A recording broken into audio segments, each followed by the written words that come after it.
Mummy তুমি কি করো? আমি এই যে লাঞ্চ রেডি করি। দেখাও তো। দেখবা? হ্যাঁ, আজকে আইটেম। আজকের আইটেমে আছে তোমার এই যে গরম গরম ভাত, তারপর দিয়ে দিলাম পটল ভাজা, আর এই যে এখানে কুন্দুলি ভাজা করলাম, কুন্দুলি ভাজা দিলাম,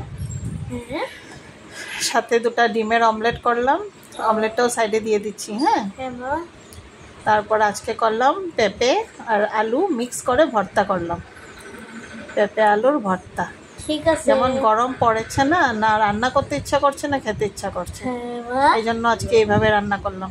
এই যে এখানে খুব পাতলা করে ডাল করলাম, গরমের মধ্যে পাতলা ডালটা খুব ভালো লাগে খেতে। চলো খেতে বসে যাও। চলো মা।